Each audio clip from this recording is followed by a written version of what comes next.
नमस्कार। दक्षिण भारत हिंदी प्रचार सभा यूट्यूब चैनल के द्वारा आप सभी को मैं स्वागत करता हूं। मेरा नाम रेपाक रघुनंदन, आंध्र प्रदेश के एनटीआर जिला तिरुवूर में रहने वाला हूं। दक्षिण भारत हिंदी प्रचार सभा से 33 वर्षों से मैं प्रचारक के रूप में काम करता आ रहा हूं। कविताएं लिखना, निबंध लिखना, कहानियाँ लिखना आदि मेरी प्रवृत्ति है। 1982 से मैं कविताएं लिखता हूँ। आंध्र प्रदेश के सभी साप्ताहिक और मासिक पत्रिकाओं में मेरी कविताएं प्रचुरित हुई। वैसे ही ऑल इंडिया रेडियो विजयवाड़ा से 1982 से मैं बहुत ही प्रोग्राम दिया हूँ। वैसे ही मैंने 3 पुस्तकें लिखी। इसमें 2 तेलुगु है और 1 हिंदी पुस्तक है। तेलुगु पुस्तक आप सभी को 2 बातें बताना चाहता हूँ। हम बचपन से पाठशाला में जो प्रतिज्ञाएं करते आ रहे हैं वे है भारत मेरा देश है और सभी भारतीय मेरे भाई बहन हैं। ये प्रतिज्ञा किसने लिखा, कब लिखा, हम में कम लोग ही उसका नाम जानते हैं। इस विषय को लेकर मैंने शोध करके उसका नाम रोशनी में लाया हूँ। जो प्रतिज्ञा हम पाठशाला के असेंबली में पढ़ते हैं उसका रचयिता का नाम पैडिमर्री वेंकट सुब्बाराव। इसके बारे में कम लोग जानते हैं। इसका जीवन के बारे में मैंने उनके परिवार वालों को ढूंढकर उनसे मिलकर उन सभी से अनेक विषय संग्रह करके मैं तेलुगु और हिंदी में 2 किताबें उसके बारे में लिखा हूँ। ये आंध्र प्रदेश के पहली बार 6वीं कक्षा में पैडिमर्री वेंकट सुब्बाराव जीवन के बारे में एक पाठ रखने का प्रयत्न किया। उसी में सफल हुआ मैंने, क्योंकि 2020 विद्या संवत्सर में सरकार ने 6वीं कक्षा में एक पाठ रखा। उसका नाम है मन महनीयुलु। उसमें पैडिमर्री वेंकट सुब्बाराव के बारे में एक छोटा सा पाठ रखा गया। वैसे ही हिंदी में भारत मेरी मातृभूमि है नाम से एक किताब लिखी मैंने। अब हम राष्ट्रभाषा विशारद उत्तरार्ध के अंतर्गत प्राचीन भारत का इतिहास इस विषय में बारे में कुछ मार्गदर्शन देने के लिए मुझे यहाँ बुलाया गया। ये प्राचीन भारत का इतिहास विशारद उत्तरार्ध में दूसरे पत्र में 2 प्रश्न पूछे जाएंगे। 7वां और 8वां प्रश्न के बारे में आप लिखना होगा। एक 10 अंक के लिए, दूसरा 5 अंक के लिए प्रश्न पूछे जाएंगे। प्राचीन भारत का इतिहास यह विस्तृत विषय है। इतिहास के बारे में जानना हर भारतीय का कर्तव्य है, क्योंकि भूतकाल में हमारे देश में क्या हुआ, कहाँ कहाँ राजा शासन करते थे, वे कैसे पालन करते थे, ये सब के बारे में जानना है तो हम सबको इतिहास पढ़ना जरूरी है। आज प्राचीन भारत का इतिहास विषय में हमारा पहला अध्याय प्राचीन भारत के इतिहास के स्रोत। इतिहास जानने के लिए ये बहुत उपयोगी है। इतिहास लेखन में प्रधानतः 4 विषय है। एक साहित्य और परंपरा, दूसरा ऐतिहासिक ग्रंथ, तीसरा पुरातत्व, चौथा विदेशी लेखक और यात्री। पहला साहित्य और परंपरा देखें तो इसमें 3 भाग है। एक ब्राह्मण ग्रंथ, दूसरा बौद्ध साहित्य, तीसरा जैन साहित्य। ब्राह्मण ग्रंथ के बारे में जानना है तो भारतीय परंपरा के अनुसार वेदों से संपूर्ण भारतीय जीवन के विविध अंगों का परिचय मिलता है। ब्राह्मण ग्रंथ में तत्कालीन सामाजिक और राजनैतिक जीवन की जानकारी मिलती है। अरण्यकों में दार्शनिक विचार मिलते हैं। वैसे ही उपनिषदों में दार्शनिक समस्याओं का विवेचन किया गया है। दूसरा बौद्ध साहित्य, इसमें जातक कथाएँ है, लेकिन ये जातक कथाएँ काल्पनिक है। इनमें भगवान बुद्ध के पूर्व जन्म की कथाएँ है। इसमें तत्कालीन समाज का चित्रण किया गया है। त्रिपिटक में भगवान बुद्ध के वचन और सिद्धांत है। त्रिपिटक 3 है, जैसे सुत्ता पिटक, अभिधम्म पिटक और विनय पिटक। बौद्ध साहित्य में धर्म और दर्शन से संबंधित कई बहुमूल्य ग्रंथ है।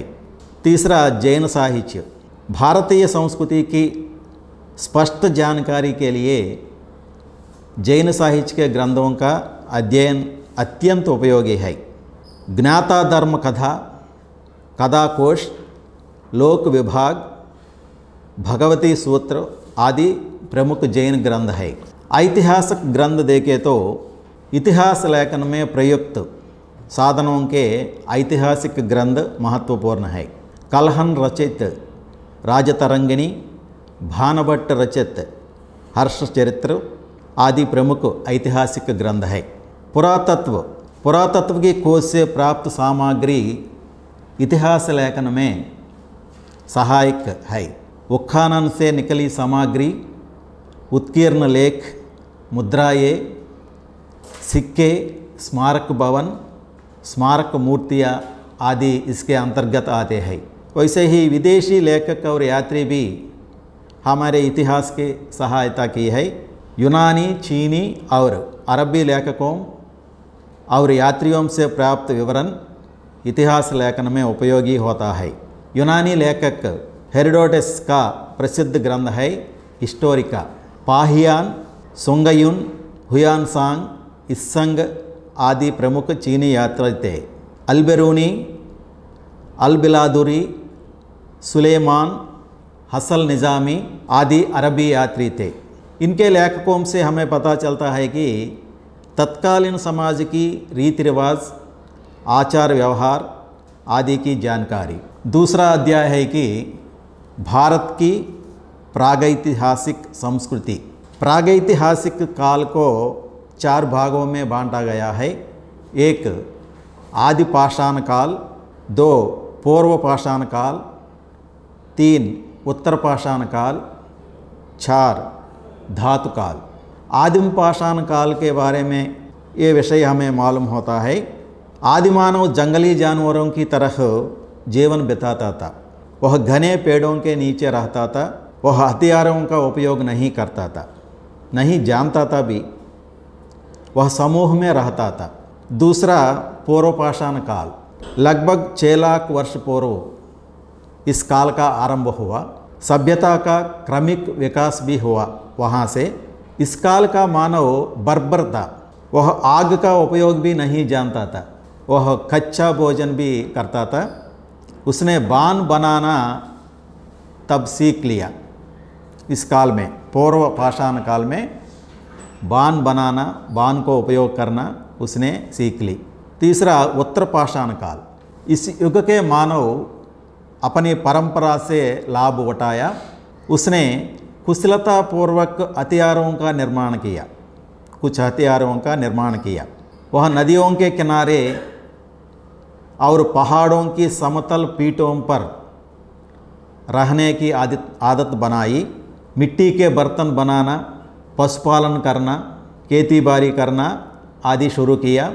बढ़ई, पत्थरकाट, कुम्हार, जुलेहे और रंगरेज काम भी शुरू किया। वह वस्त्रों और आभूषणों का प्रयोग करने भी लगा। इस युग के लोग कई वर्गों में बांटने लगे। ये प्रकृति का अनुकरण करते थे और स्वयं सृजन भी करते थे।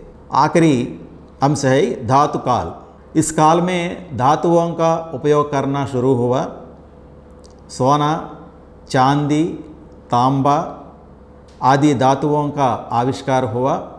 ये कला और सौंदर्य पर भी अधिक ध्यान देते थे। हथियारों पर स्वस्तिक, क्रॉस आदि चिन्ह पाए जाते हैं। ये धर्म, कल्याण और शोभा के चिन्ह हैं। कवच के नमूने भी इस काल में हमें देखने को मिलते हैं। मंत्र तंत्र, जादू टोने का इनका विश्वास था। आभूषण बनाने की कला विकसित हुई। गहने बनाने में चांदी, टिन, सीस का उपयोग भी होने लगा। मरे हुए लोगों का दाह संस्कार भी करना इस काल में शुरू हुआ। अगला अध्याय सिंधु घाटी की सभ्यता।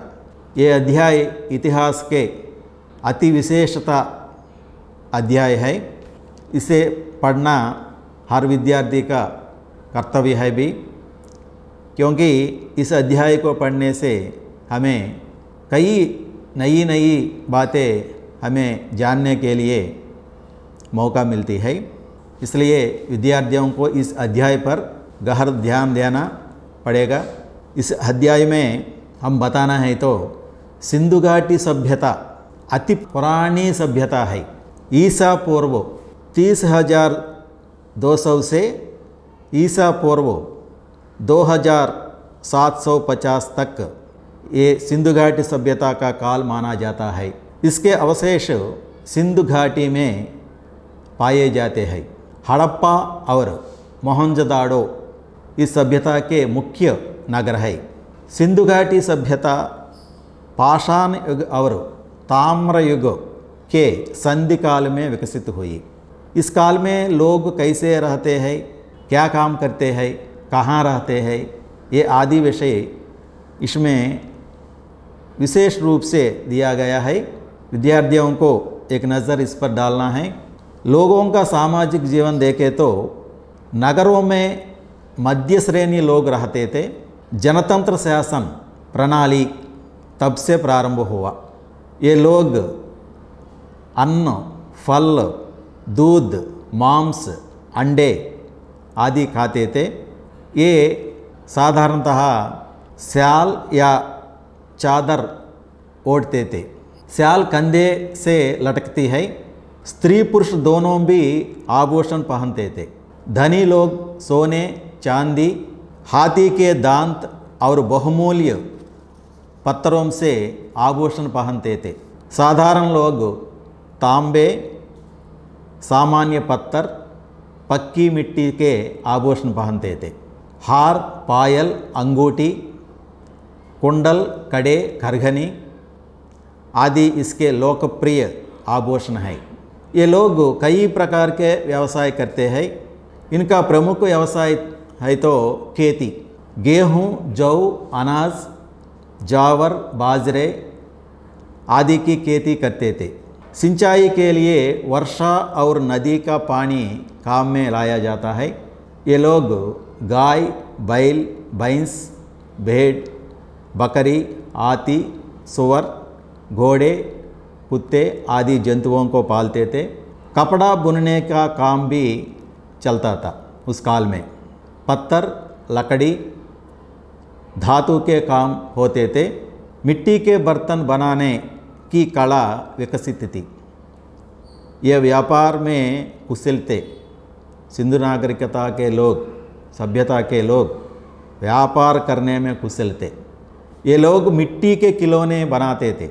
बच्चे अपने मन बहलाव के लिए स्वयं मिट्टी के खिलौने बनाना इस सिंधु घाटी सभ्यता में हम देख सकते हैं। संगीत और नृत्य मनोरंजन मुख्य साधन थे। इन लोगों को शिकार खेलने का शौक भी था। इस काल की मूर्तियों में मातृशक्ति का प्रतीक है। वृक्ष और पशु पूजा प्रचलित थी। नाग पूजा भी करते थे। लोग जल को पवित्र मानते थे। अग्नि पूजा, यज्ञ आदि का प्रचलन था। पुनर्जीवन पर लोगों का बहुत विश्वास था। उपयुक्त साधनों पर हम कह सकते हैं कि सिंधु घाटी की सभ्यता के समय लोगों का सामाजिक जीवन व्यवस्थित और नियमित था। इसी तरह सिंधु घाटी सभ्यता की नगर रचना, सिंधु घाटी सभ्यता की नगर रचना बहुत आकर्षक है। ये लोग नगर रचना की कला भी जानते थे। योजना के अनुसार नगर बनाए गए थे। नगर की सड़कें और गलियां सीधी बनी हैं। वे एक दूसरे को समकोण पर काटती है। ये सड़कें चौड़ी थी। नगर की प्रधान सड़कें नगर के बीच में उत्तर से दक्षिण की ओर जाती है। इसकी चौड़ाई 33 फीट है। इसी तरह पूरब से पश्चिम तक की तरफ जाने वाली सड़कें भी बहुत चौड़ी है। ये सड़कें पक्की नहीं था। सिंधु घाटी सभ्यता के भवन निर्माण पढ़े तो हमें कुछ विशेष अंश मालूम पड़ते हैं। ये है कि सिंधु घाटी सभ्यता में 4 प्रकार के मकान पाए जाते हैं। नागरिकों के रहने के मकान, वैसे ही सार्वजनिक मकान, स्नानागार, मंदिर और धर्मस्थान, ये 4 प्रकार के मकान सिंधु घाटी सभ्यता में हम पाए जाते हैं। मकानों की बनावट अच्छी है। उनकी नींवें गहरी और चौड़ी है। दीवारें पुष्ट ईंटों की बनी हुई हैं। घर की फर्शियाँ ईंट की है। प्रत्येक घर में दरवाज़ा और खिड़कियाँ भी है। ऊपर जाने के लिए सीढ़ियाँ भी है। वैसे ही बहुत से मकान 2 या अधिक तल वाले हैं। सभी घरों में स्नानागार, अग्निकुंड, गंदे पानी और वर्षा जल निकलने के लिए मोरिया आदि है। अब हम अगले अध्याय में जाएंगे। अगला अध्याय का नाम आर्य और द्रविड़ संस्कृतियों का मेल। आर्य लोग भारत के उत्तर पश्चिम के खैबर बुलंद दर्रे से आए हैं। वे पहले अफ़गानिस्तान में थे, फिर धीरे धीरे फैलकर गंगा और यमुना की घाटियों में बसने लगे। इस प्रदेश को आर्यावर्त कहते हैं। वेद, वैदिक ग्रंथ, ब्राह्मण ग्रंथ, अरण्यक, उपनिषद, रामायण, महाभारत आदि से आर्यों के बारे में काफ़ी जानकारी मिलती है। आर्य जाति के लोग पहले पशुपालन करते थे। वे पंजाब के गांवों में रहने लगे। वेदकालीन आर्यों में राजतंत्र प्रचलित था। कहीं कहीं लोकतंत्र भी प्रचलित थी। आर्यों का राजा प्रजा की रक्षा करता था। राजा के अधिकार असीमित था। वह अपने योग्य अधिकारियों की सलाह लेकर शासन करता था। मंत्रिमंडल राजा को शासन कार्य में आवश्यक सलाह देते थे। प्रजा का पालन करना ही राजा का सबसे प्रधान कर्तव्य था। आर्यों में पहले जाति भेद नहीं थे। बाद में जन्म के आधार पर वर्णभेद हुए। कई जातियाँ और उपजातियाँ बनी। पहले आर्य लोग प्रकृति के उपासक थे। तब मूर्ति पूजा की प्रचलित नहीं था। कृषि, दस्तकारी, वाणिज्य आदि उनके प्रमुख उद्योग थे। द्रविड़ों का सामाजिक जीवन के बारे में देखें तो द्रविड़ों का प्रमुख व्यवसाय खेती था। कपड़ा बुनना, पशुपालन, मिट्टी के बर्तन बनाना, जहाज़ बनाना आदि उनके प्रमुख उद्योग थे। इन्होंने नदियों में बांध बनवाकर सिंचाई की व्यवस्था भी की। समुद्र पार कर देशों में व्यापार करने लगे। तमिलनाडु से चावल, सूती कपड़े, मोरपंख आदि विदेशों को भेजे जाते थे। द्रविड़ लोग साहसी थे। वे धनुष बाण, बर्छी, तलवार आदि का प्रयोग भी करते थे। वे धरती, पेड़ पौधे, नाग, लिंग आदि की पूजा करते थे। वे मरे हुए लोगों को गाड़ देते थे। ये लोग सोना, चांदी, मोती, मूंगे के आभूषण पहनते थे। बांसुरी याग प्रमुख बाजे थे। द्रविड़ लोग शांत प्रिय थे। उस समय मूर्ति पूजा की प्रथा नहीं थी। द्रविड़ों के प्रभाव से आर्य लोग शिव और कार्तिकेय की पूजा करने लगे। ये है द्राविड़ों का सामाजिक जीवन के बारे में कुछ अंश। अब हम अगला अध्याय में जाएंगे। अगला अध्याय का नाम मौर्यों के पूर्व मगध राज्य का परिस्थिति। ईसा पूर्व 6वीं शताब्दी में उत्तर भारत में 16 महानंद थे। इनमें मगध बहुत प्राचीन राज्य था। पहले उस पर शिशुनाग वंश के राजा शासन करते थे। बिंबिसार और अजातशत्रु प्रमुख राजा थे। बिंबिसार की राजधानी राजगृह थी। उसके शासनकाल में मगध की बड़ी उन्नति हुई। इसी काल में महावीर और बुद्ध ने अपने धर्मों के सिद्धांतों का प्रचार किया। अजातशत्रु ने कई राज्यों को अपने अधीन कर लिया। उनके शासनकाल में मगध साम्राज्य बहुत शक्तिशाली थे। उदयन प्रभावशाली राजा था। उदयन ने पाटलिपुत्र नगर का निर्माण किया। वह मगध की राजधानी के रूप में भी प्रसिद्ध हुआ। नंदवंश के 9 राजा हुए। इसमें महापद्मनंद बहुत प्रसिद्ध था। घननंद नंदवंश का अंतिम राजा था। नंदों की शासन व्यवस्था की अस्थिरता, परंपरा विरोधी आचार, निरंकुश शासन, लोभी अर्ध नीति के कारण नंदवंश का पतन हुआ। भारत के इतिहास में नंद साम्राज्य ही पहला साम्राज्य था। इसी काल में अलेक्जेंडर का आक्रमण भारत पर। नंदवंश का अंतिम राजा घननंद था। जब मगध पर उसका शासन चल रहा था तब यूनान के सम्राट अलेक्जेंडर ने ईसा पूर्व 326 में भारत पर हमला किया।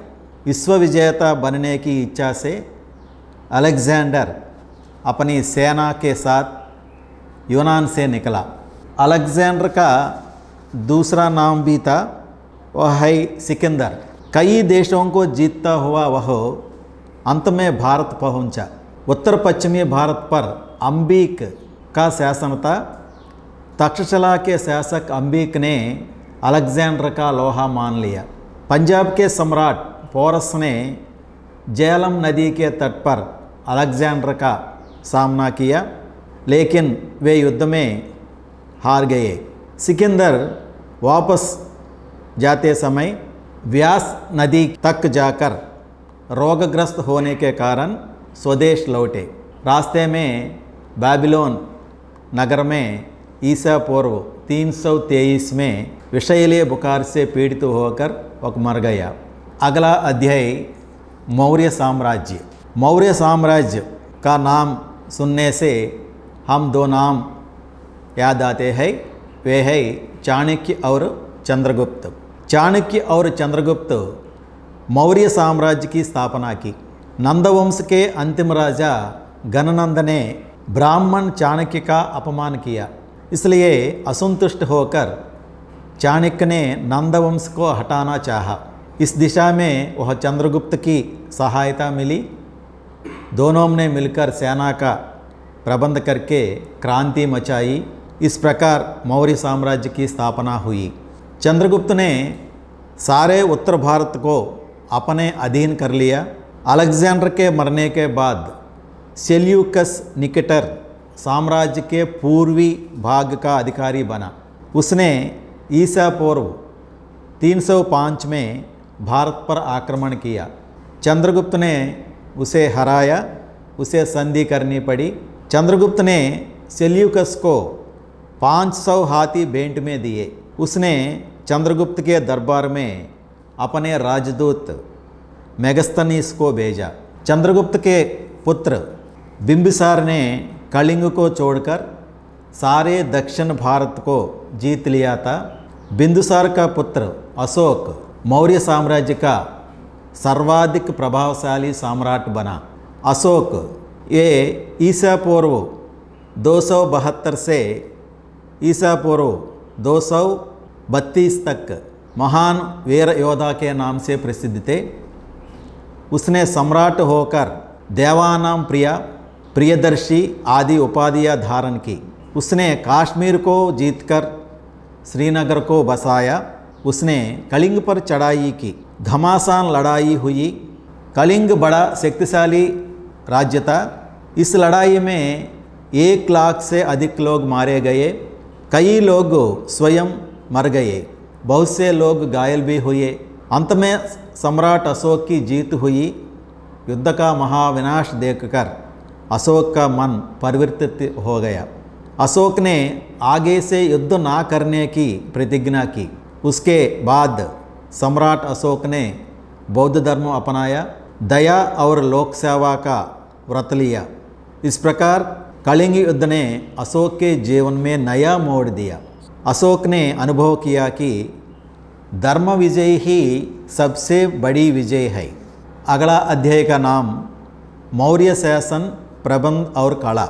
इस अध्याय में मौर्य साम्राज्य की विशेषताएं हम जान लेंगे। मौर्य साम्राज्य का कालन ईसा पूर्व 321 तक। मौर्य साम्राज्य का शासनकाल ईसा पूर्व 321 से 185 तक था। मौर्यों की शासन कुशलता के कारण मगध का शासन ऊंचा था। मेगस्थनीस कृत इंडिका नामक ग्रंथ में और चाणक्य से रचित अर्थशास्त्र नामक ग्रंथ में और अशोक के शिलालेखकों के द्वारा मौर्यों के शासन प्रबंध की जानकारी हमें मिलती है। मौर्यों का शासन प्रबंध देखें तो इसमें केंद्रीय सरकार एक मुख्य अंग था। चंद्रगुप्त एक कुशल शासक थे। सम्राट शासन प्रबंध का प्रधान था। उसके अधिकार असीमित था। सम्राट के 3 प्रमुख कर्तव्य थे।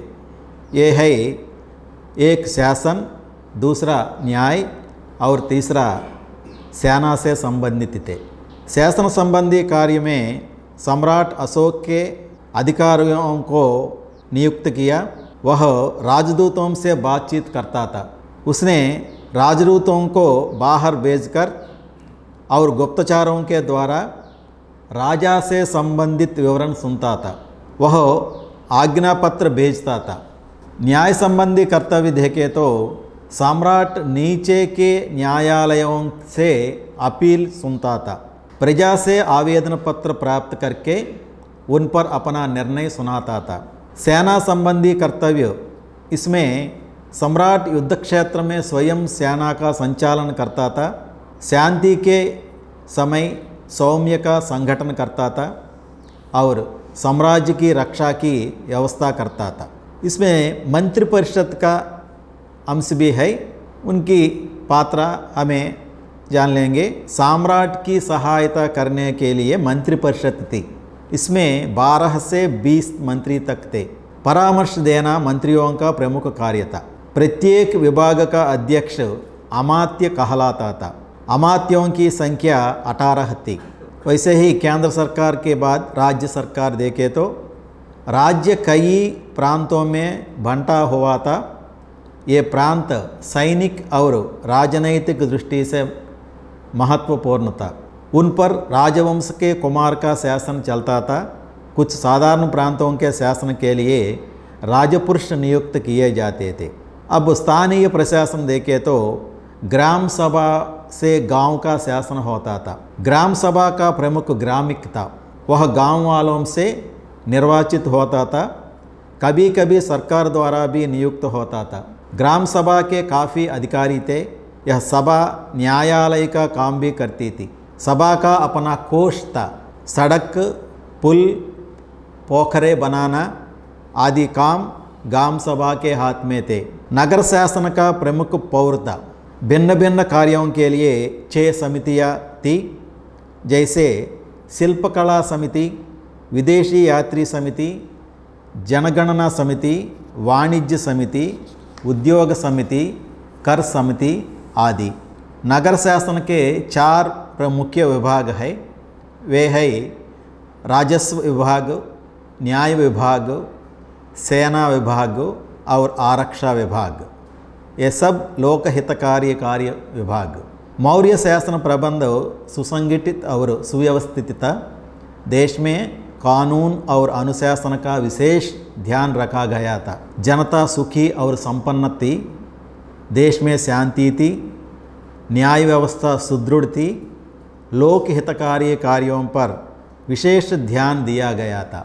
मौर्य शासन में कलाओं का स्थान देखें तो मौर्य शासन में कलाओं को अधिक प्रोत्साहन मिला।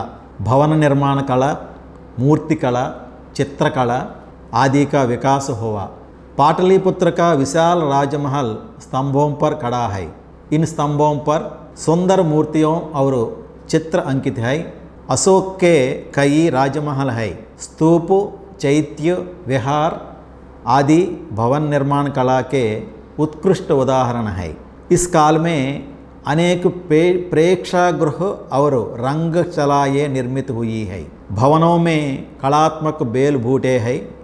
मौर्य कला में फारसी कला का प्रभाव दिखाई पड़ता है। और अगला अध्याय कनिष्क और महायान बौद्ध धर्म। कनिष्क कुषाण वंश के प्रसिद्ध राजा थे। उनका राज्याभिषेक ईस्वी 120 में हुआ। उसने एक बहुत बड़ा साम्राज्य स्थापित किया। उसका साम्राज्य कई भागों में बंटा था। इन पर क्षत्रप शासन करता था। शासन सैनिक ढंग का था, इसलिए यह विश्वकलंकित हो गया। कनिष्क बौद्ध धर्म का अनुयायी था। वह सभी धर्मों का बड़ा आदर भी करता था। उसके सिक्कों पर यूनानी, वैदिक, बौद्ध देवताओं की मूर्तियां अंकित थी। उसने बौद्ध धर्म की 14 संगति का आयोजन किया। कश्मीर के कुंडलवन नामक स्थान में सभा बुलाई गई। अश्वघोष के गुरु वसुमित्र इस सभा के अध्यक्ष थे।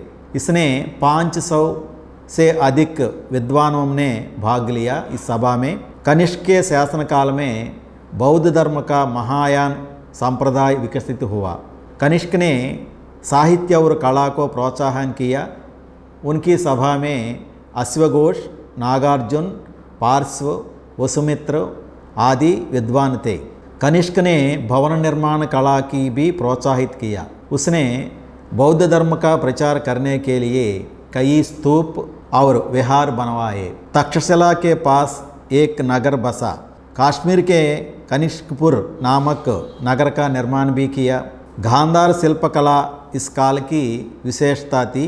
यह कला भारतीय और भवन कलाओं के मिश्रण से बनी थी। गांधार प्रदेश में एशिया और यूरोप की कई सभ्यताएं परस्पर मिलती थी। यहाँ भारतीय, यूनानी, ईरानी शक प्रवृत्तियों का संगम था। गांधार और उसके आसपास के प्रदेशों में विकसित मूर्ति कला ही गांधार शिल्पकला है। यूनानी कला का उद्देश्य प्रकृति का सजीव चित्रण था। भारतीय कला का आदर्श प्रतीकवाद और भावनावाद था। अगला अध्याय प्राचीन तमिल राज्य। प्राचीन तमिल राज्य। इस अध्याय में हम प्राचीन काल में तमिल राज्य और वहाँ की साहित्य के बारे में कुछ विषय जान लेंगे। इसमें पांड्यों का प्राचीन राज्य द्रविड़ प्रदेश था। इसमें वर्तमान काल के मदुरई, तिरुनेलवेली, रामनाथपुरम, पुदुकोट्टई आदि प्रदेश सम्मिलित थे। यह राज्य वैगई और ताम्रपर्णी नदियों के सिंचित था। ईसा पूर्व 14वीं शताब्दी में इस राज्य का साहित्य उल्लेख मिलता है। तमिल महाकाव्य शिल्पाधिकारम में राजा नेडुंचलियन की न्यायप्रेता का विशद वर्णन है। तमिल संसार की प्राचीनतम भाषाओं में एक है। प्राचीन तमिल भाषा और साहित्य के विकास में तीनों तमिल संघों का महत्वपूर्ण योगदान दिया। प्राचीन तमिल साहित्य में तत्कालीन तमिल लोगों का सभ्यता और संस्कृति का परिचय मिलता है। प्रथम संघ के प्रधान अगस्त्य थे।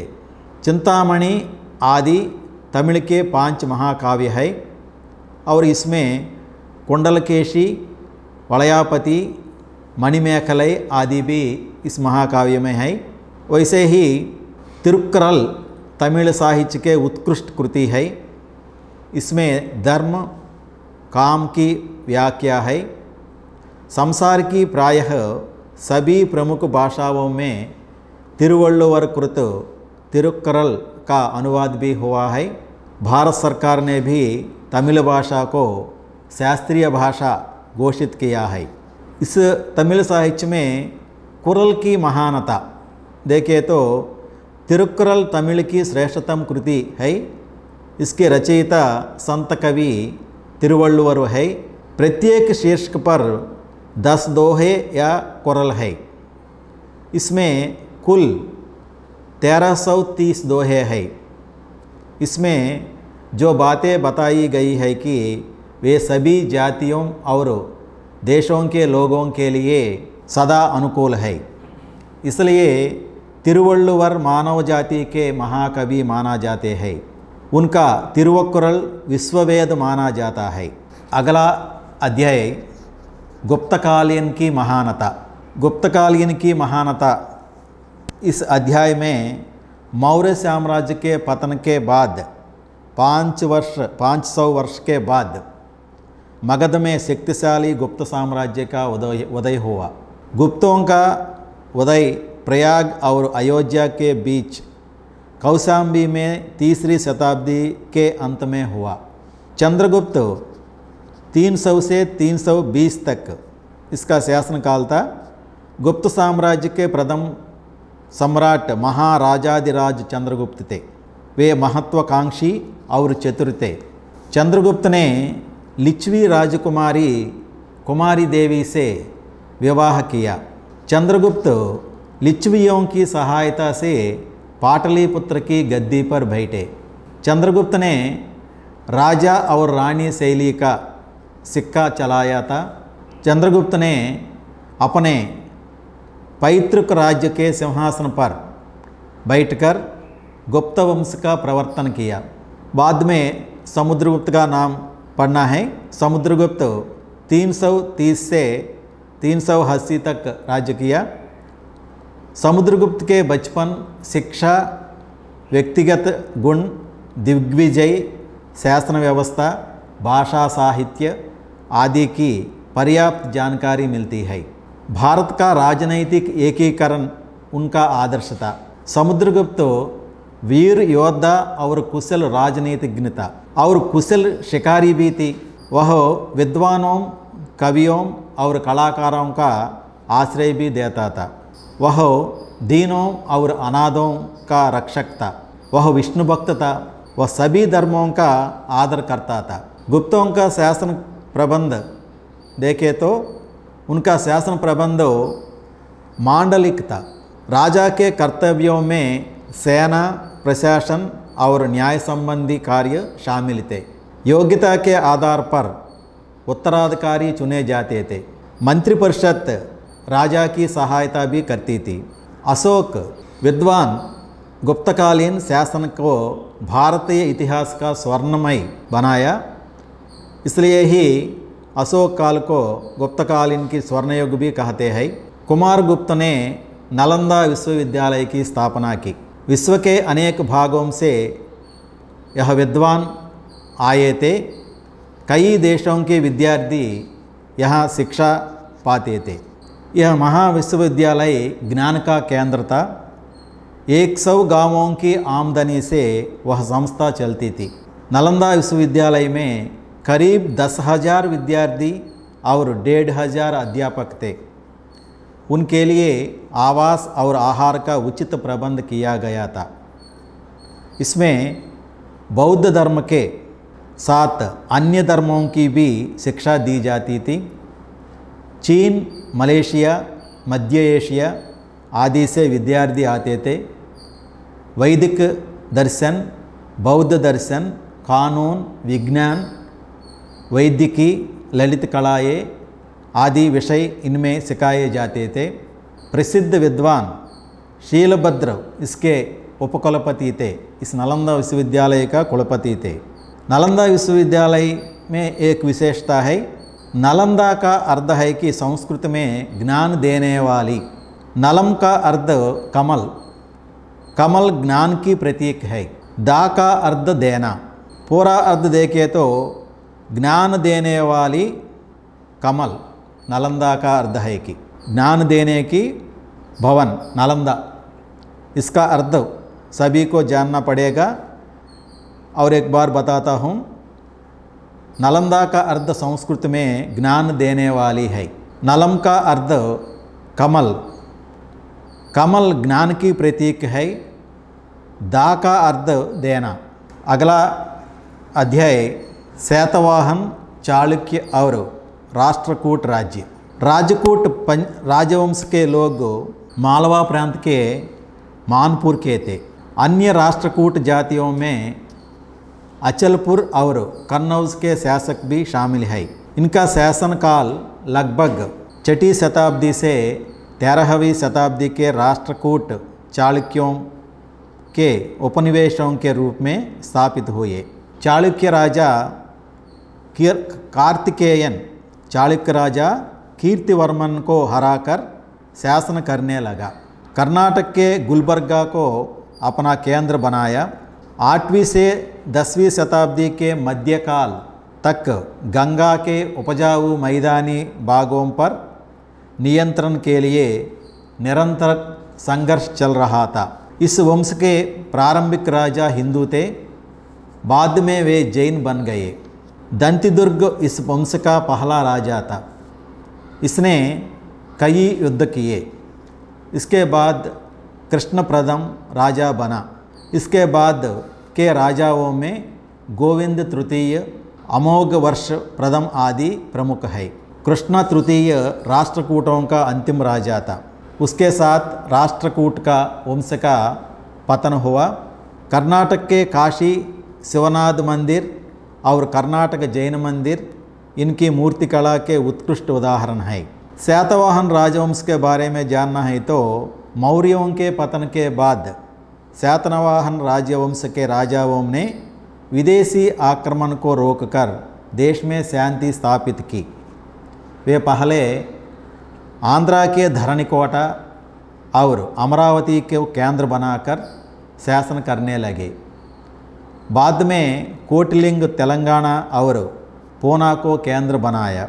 శాతవాహन मौर्य साम्राज्य के नौकर थे। उन्होंने अपने शासकों की मूर्तियों के साथ सिक्के चलाए। इसमें प्राकृत भाषा का उपयोग किया था। ये सिक्के सीसा और तांबे के थे। इन्होंने गंगा घाटी के लेकर दक्षिणी छोर तक व्यापार किया। अनेक कलाओं में निपुण भी थे। इनके शासनकाल में मंदिर निर्माण कला का काफ़ी विकास हुआ। इन्होंने शिव और विष्णु के कई मंदिरों का निर्माण किया। चालुक्य राजवंश के बारे में जानना है तो पुलकेशी प्रथम ने चालुक्य राजवंश का प्रवर्तन किया। उसने कर्नाटक और आंध्र प्रदेश पर शासन किया। उसने वातापी को अपनी राजधानी बनाया। पुलकेशी द्वितीय इस वंश का प्रतापी राजा था। उसका शासनकाल बहुत समृद्ध था। कीर्तिवर्मन इस वंश का अंतिम राजा था। चालुक्यों का शासन कर्नाटक के इतिहास का स्वर्णकाल है। इस कारण कई छोटे छोटे राज्य बड़े साम्राज्य में शामिल हुए। कावेरी और नर्मदा के बीच के प्रदेश में इनका शासन था। कन्नड़ और तेलुगु भाषाओं को राजाश्रय, जैन और वीरशैव मतों का उदय आदि चालुक्यों के शासन की प्रमुख विशेषताएं हैं। और बाद में पल्लव के बारे में जानना है तो पल्लव राजाओं में महेंद्रवर्मन प्रथम श्रेष्ठ पल्लव राजाओं में एक थे। इनका राज्य कृष्णा और कावेरी नदियों के बीच रहा। ये अच्छे चित्रकार तथा कला के प्रेमी थे। इन राजाओं में हर्षवर्धन भी बड़ा विद्वान थे। नागानंद, रत्नावली, प्रियदर्शिका आदि उनके प्रमुख संस्कृत ग्रंथ हैं। उनकी सभा में बाण थे जिन्होंने हर्षचरित्र नामक काव्य, कादंबरी नामक काव्य आदि ग्रंथ लिखे। दशकुमार चरित्र के रचयिता दंडी उनके दरबार में थे। उन्होंने विद्वानों और कलाकारों का बड़ा सम्मानित किया। वे बड़े कला प्रेमी भी थे। भारतवंशी राजा हर्षवर्धन ने भारत के अधिकतर प्रदेशों पर लगभग 40 साल तक शासन किया। उनका साम्राज्य पंजाब, बंगाल, सिंधु, गंगा के मैदान और नर्मदा के उत्तरी प्रदेशों तक फैला हुआ था। हर्षवर्धन स्थानेश्वर का राजा थे। इन्होंने छोटे छोटे गणराज्यों को मिलाया। कन्नौज के राजा ग्रहवर्मन के साथ अपनी बहन राजश्री का विवाह कराया। इस तरह उन्होंने अपनी राजनैतिक स्थिति को सुदृढ़ बनाया। जब हर्षवर्धन 16 साल के थे तभी वे गद्दी पर बैठे। वे बड़े विजेता और कुशल शासक भी थे। वे थानेश्वर और कन्नौज राज्यों को एक छत्र में लाए। पश्चिम चालुक्य पुलकेशी द्वितीय ने हर्षवर्धन को लड़ाई में हराया। संधि हुई। इसके अनुसार हर्षवर्धन ने नर्मदा नदी को अपने राज्य की दक्षिणी सीमा मानी। हर्षवर्धन ने अपनी बहन राजश्री को आत्महत्या करने से रोका। वैयक्तिक निरीक्षण हर्षवर्धन के शासन प्रबंध की प्रमुख विशेषता थी। वे कई भागों का निरीक्षण करके स्वयं प्रजा की शिकायतें सुनते थे। 3 प्रकार के कर वसूल किए जाते थे राज्य में, जैसे भाग, इसे भूमि कर कहते हैं, और हिरण्य, इसे वाणिज्य कर कहते हैं, और तीसरा बलि, इसे कृषि कर कह सकते हैं।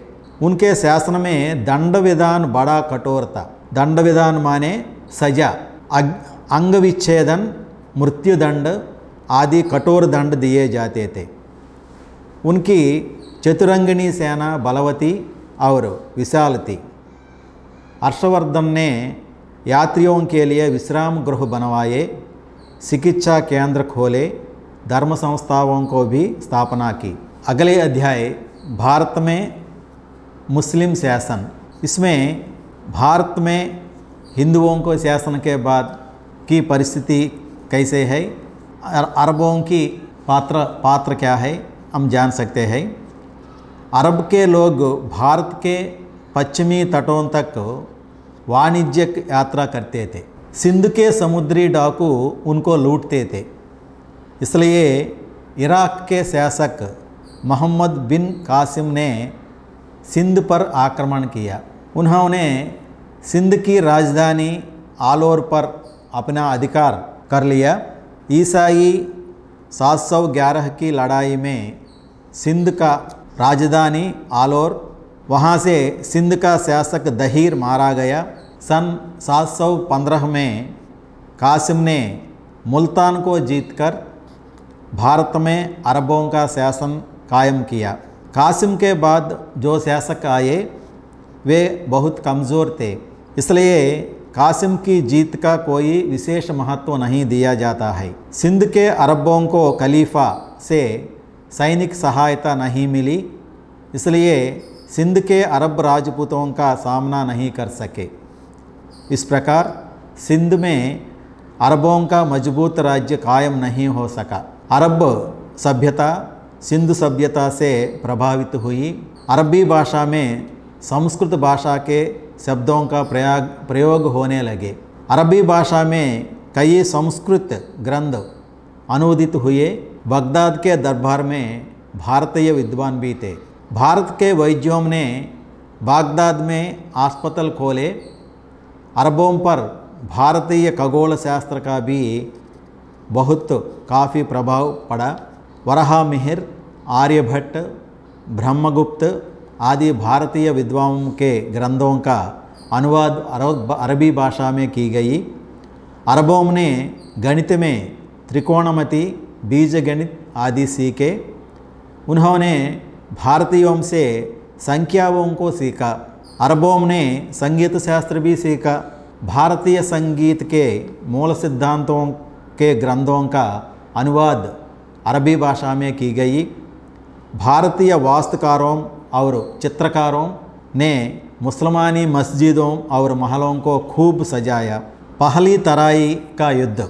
जब मोहम्मद गोरी भारत आया तब सिंध, मुल्तान, पंजाब आदि तुर्कों के अधिकार में थे। घोरी ने 5-6 सालों से इन क्षेत्रों पर पूरा अधिकार प्राप्त कर लिया। सन 1911 में तराई का पहला युद्ध हुआ। गौरी को लड़ाई में वीर राजपूतों का सामना करना पड़ा। अजमेर के हिंदू राजा पृथ्वीराज चौहान ने एक बहुत बड़ा सैनिक संघ बनाया। तलवाड़ी में गौरी और पृथ्वीराज की सेना का सामना हुआ। राजपूतों की सेना जीती। मोहम्मद गौरी बुरी तरह घायल हुआ। वह किसी तरह बच गया। इसके अंगरक्षक उसको लड़ाई के मैदान से बाहर ले गए। हिंदू राजाओं ने तुर्कों की इस हार का पूरा लाभ उठाया। हिंदुओं ने उसे पश्चिमोत्तर सीमा पर छोड़ दिया। और इस किताब का आखिरी अध्याय विजयनगर बहमनी राज्य। विजयनगर राज्य के कर्नाटक राज्य भी कहते हैं। हरिहर प्रथम और बुक्क नामक दो भाइयों ने इस राज्य की स्थापना की। दक्षिण में हिंदू धर्म और संस्कृति की रक्षा करना इस राज्य का मुख्य उद्देश्य था। श्रृंगेरी मठ के संत श्री विद्यारण्य ने इस राज्य को प्रोत्साहित किया। बुक्का राजा ने विजयनगर का निर्माण किया। यह राज्य बहुत प्रसिद्ध था। विजयनगर के राज्य के राजाओं में कृष्णदेवराय बहुत प्रसिद्ध हुए। कृष्णदेवराय का शासनकाल 1509 से 1519 तक था। वे बड़े वीर योद्धा थे। वे कई कलाओं में निपुण भी थे। उन्होंने उड़ीसा के राजा और बीजापुर के सुल्तान को हराया। उन्होंने रायचूर के 2 आबों में अपने अधिकार में कर लिया। उनकी विजयों के कारण राज्य की वृद्धि और सीमाएँ बढ़ी। पूर्वी में विशाखापट्टनम, पश्चिम में कोंकण, दक्षिण में कन्याकुमारी इनकी सीमाएँ थी। महासागर के कई द्वीपों पर भी उनका शासन था। पुर्तगालियों से इनकी मित्रता थी। कृष्णदेवराय ने कई सुंदर भवनों का निर्माण किया। उन्होंने कई सुंदर मंदिर बनवाए। वे बड़े विद्वान और दानशील थे। वे प्रजा को बहुत प्यार करते थे। वे धर्म सहिष्णु थे। इन सब को कारण वे बहुत प्रसिद्ध हुए। इनके दरबार में अष्टदिग्गज नामक मंडली रहता था। चारित्रिक इतिहास के आधार पर देखें तो उन्होंने संस्कृत में आमुक्तिमाल्यदा नामक ग्रंथ लिखी। ये इसका आरंभ कृष्णा जिले के श्रीकाकुलम नामक गांव में श्री महाविष्णु देवालय में हुआ था। वहाँ के शासन के आधार पर हम देखें तो कृष्णदेवराय विजय यात्रा के जाते समय एक रात उस मंदिर में सोया। उसके सपने में श्री महाविष्णु आकर आमुक्तिमाल्यदा का रचना की, तुम्हारे से होना, ये बात बताकर गायब हुए थे। तब वहाँ से उठकर कृष्णदेवराय ने आमुक्तिमाल्यदा का रचना का स्वीकार किया। इस संदर्भ को याद करने के लिए कृष्णा जिला श्रीकाकुलम नामक गांव में श्री महाविष्णु देवालय में श्री कृष्णदेवराय का एक बड़ा विग्रह बनवाया गया। यही विजयनगर साम्राज्य की महा राजाधिराजा श्री कृष्णदेवराय की कुछ झलक है। इससे विशारद उत्तरार्ध द्वितीय पत्र में आप सभी को अब तक प्राचीन भारत का इतिहास के बारे में बताया गया। मुख्यतः विद्यार्थियों को एक सूचना, हमारी संस्कृति सभ्यता जानना है तो वे हर एक विद्यार्थी को हमारे इतिहास को पढ़कर उससे लाभान्वित होने की मैं आशा करता हूँ। सभी विद्यार्थियों को मेरी ओर से शुभकामनाएँ। धन्यवाद। आप सभी को शुभकामनाएँ बताता हूँ। धन्यवाद। आपका रेपाक रघुनंदन। प्रिय दोस्तों, आशा करती हूँ कि यह वीडियो आपको उपयोगी सिद्ध हुआ है। हिंदी का प्रचार एवं प्रसार करने में सभा की सहायता करना और उसके कार्यकलापों के बारे में आपको अवगत कराना ही इस चैनल का मुख्य लक्ष्य है। अतः आपसे विनय पूर्वक यह निवेदन करती हूँ कि इस चैनल को सब्सक्राइब करते हुए इसकी यात्रा में हमें सपोर्ट प्रदान कीजिए। साथ ही इसमें आने वाले सारे वीडियोस को देखिए और लाइक व शेयर कीजिए। तो दोस्तों, इसमें आने वाले नए वीडियोस की प्रतीक्षा कीजिए।